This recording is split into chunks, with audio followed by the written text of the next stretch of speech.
انسان دنیا میں الجھ کر کہیں سے کہیں پہنچ جاتا ہے اور حیرت ہوتی ہے کہ یہ کیا سوچتا ہے۔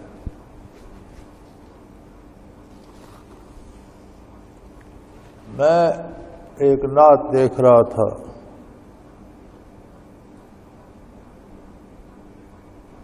اس کے تمام شعروں کا خلاصہ یہ تھا کہ میں مدینہ منورہ گئے، بارگاہ رسالت میں گئے تو اس کی ردیف بھی اس طرح تھی، دل کے زخم دکھا کر چل دیے اور دکھڑے سنا کر چل دیے اور اس طرح۔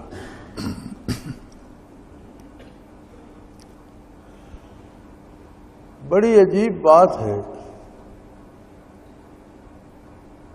اکثر نعتیں آپ دیکھیں گے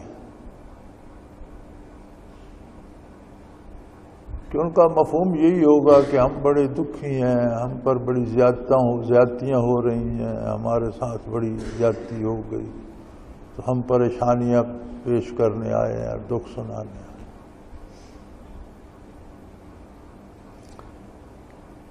اللہ کریم نے ایک قانون ارشاد فرمایا، من عمل صالحا، جس کسی نے نیک کام کیا، نیک عمل کیا، من ذکر او انثی، وہ مرد ہو یا خاتون ہو، یعنی انسانیت کی کل صنف ہو، مرد ہو، بچہ ہو، بوڑھا ہو، جوان ہو، خاتون ہو، عمر رسیدہ ہو، بچی ہو، جوان ہو، اور پھر وہ اچھا کام میں اس لیے نہیں کیا کہ اچھا کام ہے، وَهُوَ مُؤْمِنٌ، شرط یہ ہے کہ وہ ایماندار بھی ہو اور اس نے اللہ کی اطاعت کے لیے اور نبی صلی اللہ علیہ وسلم کے اتباع کے لیے وہ اچھا کام کیا۔ ورنہ تو دنیا میں بعض اچھے کام غیر مسلم بھی کرتے ہیں، راستے بنا دیتے ہیں، پل بنا دیتے ہیں، کنویں بنا دیتے ہیں، ہسپتال بنا دیتے ہیں۔ ہمارے لاہور میں بڑے بڑے ہسپتال ابھی تک ہندوؤں کے نام پر ہیں۔ لیکن سوال یہ پیدا ہوتا ہے کہ جس بندے کا اللہ پر، اللہ کے نبی پر، آخرت پر ایمان ہی نہیں ہے، وہ آخرت کے لیے کام یا اللہ کی رضا کے لیے کیوں کرے گا؟ وہ کرے گا تو کسی دنیا میں منافع کے لیے کرے گا یا دنیاوی شہرت کے لیے کرے گا، تو اسے دنیا کی شہرت مل جائے گی، وہ تو اس کا ادلا بدلہ پورا ہو گیا۔ فرمایا کوئی مرد ہو یا عورت نیکی کرے، اچھا کام کرے، اور وہ نیکی ایمان کے ساتھ کرے، اللہ کی رضا کے لیے کرے، اللہ کے نبی صلی اللہ علیہ وسلم کے اتباع کے لیے کرے، تو اللہ کا یہ وعدہ ہے کہ وَلَنُحْيِيَنَّهُ حَيَاةً طَيِّبَةً، ہم اس کی زندگی پاکیزہ کر دیں گے، مزیدار کر دیں گے۔ اب یہ جتنے اس طرح کے خیالات ہیں لوگوں کے کہ دکھڑے سنا کے چل دی اور ہم غریبوں کے دن بھی سنور جائیں گے اور یہ ہوگا وہ ہوگا، انہوں نے کبھی یہ سوچا ہے کہ ان پر یہ مصیبتیں کہیں ان کے کردار کا نتیجہ تو نہیں ہے؟ یا مصیبتیں تو یاد ہیں، پریشانیاں تو یاد ہیں، دکھ تو یاد ہیں، لیکن کبھی انہوں نے یہ تجزیہ کیا کہ اس کا سبب کیا ہے؟ حیاتاً طیبہ فرمایا، پاکیزہ، مزیدار، خوبصورت زندگی۔ اس کا یہ مطلب نہیں ہے کہ نیک آدمی کبھی بیمار نہیں ہوگا یا نیک آدمی کو بھوک نہیں ستائے گی یا غربت اور مفلسی نہیں آئے گی، نہیں، جو حال بھی گزرے گا یہ تو اللہ کریم کا ایک اپنا نظام ہے، صحت و بیماری کا، رزق کی کمی اور فراخی کا۔ وہ جس حال میں بھی ہوگا وہ مطمئن ہوگا، وہ خوش ہوگا، وہ اللہ کا شکر ادا کرے گا اور اللہ کی نعمتوں پر اللہ کا شکر، اس کے دل کو دکھ نہیں ہوگا، اس کو اندر سے دکھ ہی نہیں ہوگا۔ ہم یہ سمجھتے ہیں کہ دولت یا عہدہ یہ دو چیزیں ہیں جس کے پاس بڑا عہدہ ہے وہ بڑا سکھی ہے، جس کے پاس زیادہ دولت ہے وہ بڑا سکھی ہے۔ اور اس کی مثال ہم مغرب کو دیتے ہیں کہ وہ لوگ بڑی عیش کی زندگی بسر کر رہے ہیں، اعلیٰ جن لوگوں نے مغرب کو جا کے دیکھا ہے، وہاں رہ کے دیکھا ہے، وہ جانتے ہیں کہ ہر بندہ اتنا دکھی ہے، اتنا پریشان ہے، اور اس قدر عجیب زندگی ہے۔ میں نے یہ مرض مغرب میں ہی دیکھا ہے، ہر بندہ کسی نہ کسی خوف کا اسیر ہے۔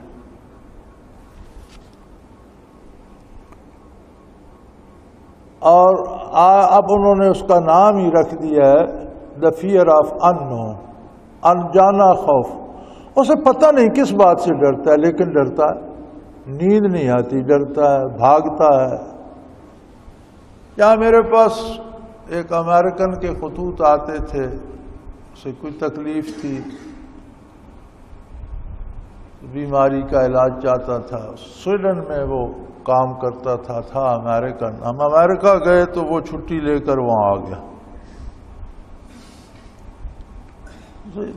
کلمہ پڑھایا، طریقہ بتایا کہ اللہ اللہ کرو۔ تو ہم کسی کام کے لیے باہر نکلے اور اسے جہاں ہم ٹھہرے ہوئے تھے وہاں چھوڑ کر گئے۔ تو کچھ دور جا کر فرلانگ ڈیٹ جا کر ہمیں کوئی چیز یاد آئی کہ وہ ساتھ لے جانی تھی، چھوڑ گئے۔ واپس آئے تو وہ بھاگا جا رہا تھا، سڑک اپنا بیگ شیگ اٹھائے اور بھاگ رہا تھا۔ تو ہم نے پکڑ لیا، بھائی تمہیں کیا؟ کہتا ہے مجھے ڈر لگ رہا تھا۔ کس بات کا ڈر؟ آئی ڈونٹ نو،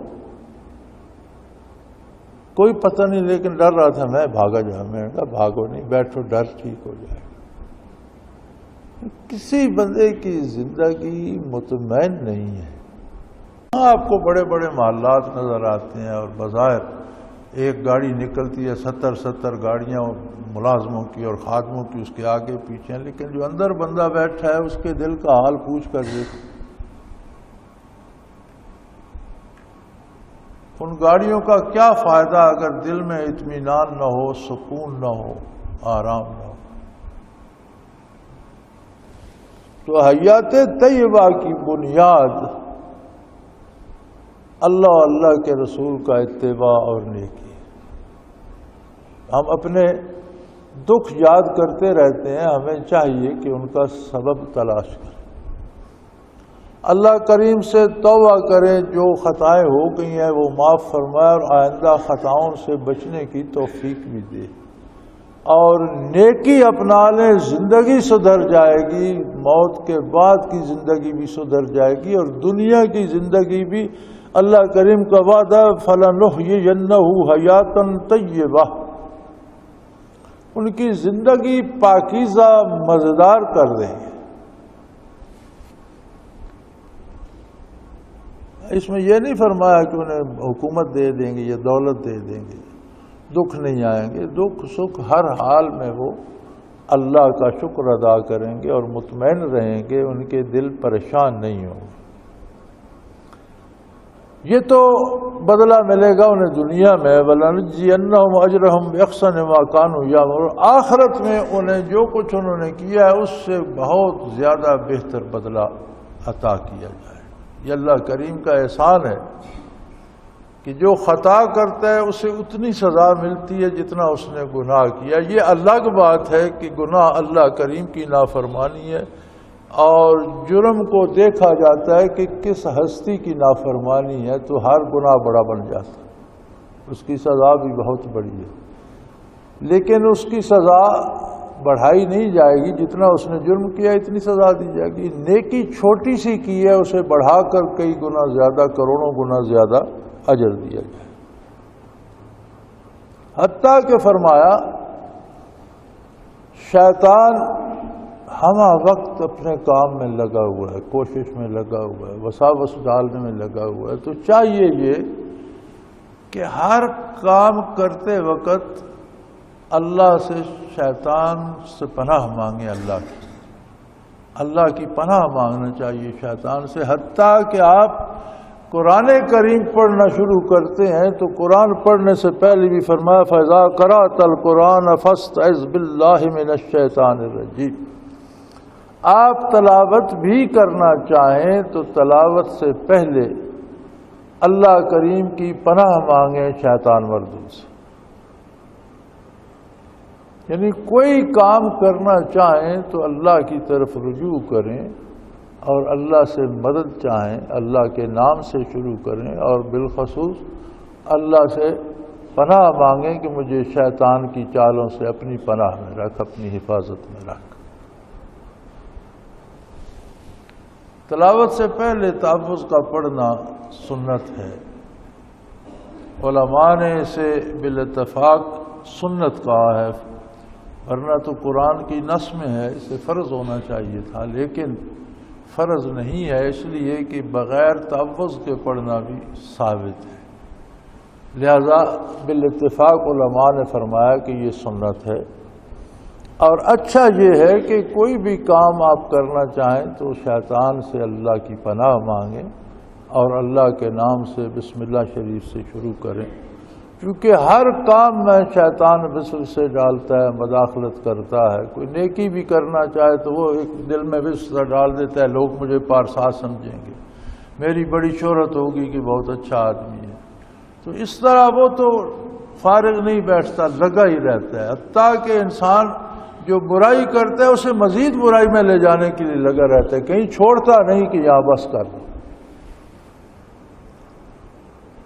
تو فرمایا کوئی بھی کام، حتیٰ کہ سب سے اعلیٰ کام ہے تلاوت قرآن.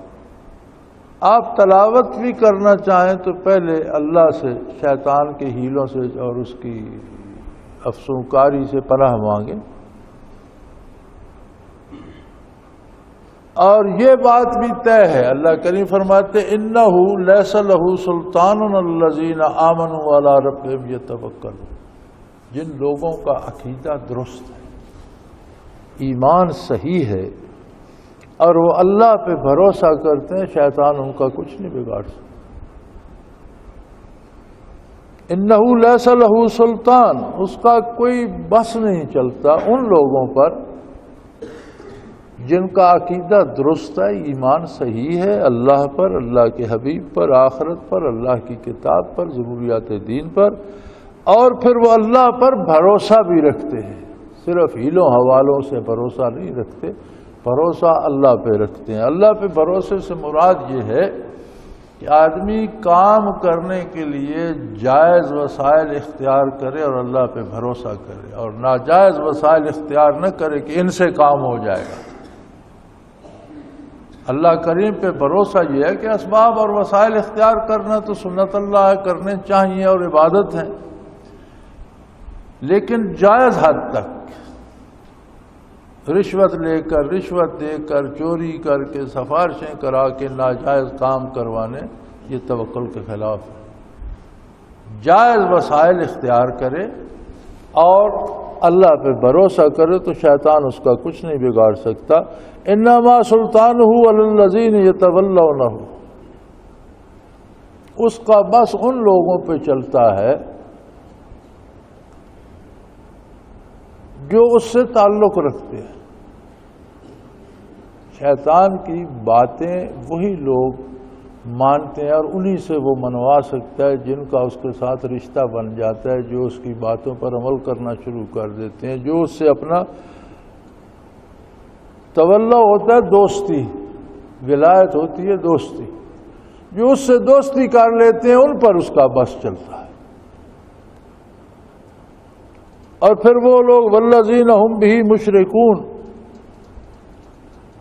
شیطان کے ساتھ دوستی کی ابتدا اس بات سے ہوتی ہے کہ وہ بندے کی امیدیں اللہ سے ہٹا کر مخلوق کی طرف کر دیتا ہے اور یوں بندہ شرک میں مبتلا ہو جاتا ہے. یہ کام فلاں کر دے گا، یہ بات فلاں کر دے گا، یہ چیز فلاں سے ہو جائے گی. جو کام اللہ نے کرنے ہیں وہ مخلوق پہ امیدیں بندھا دیتا ہے بندے کی، اور یوں بندہ شرک میں مبتلا ہو جاتا ہے.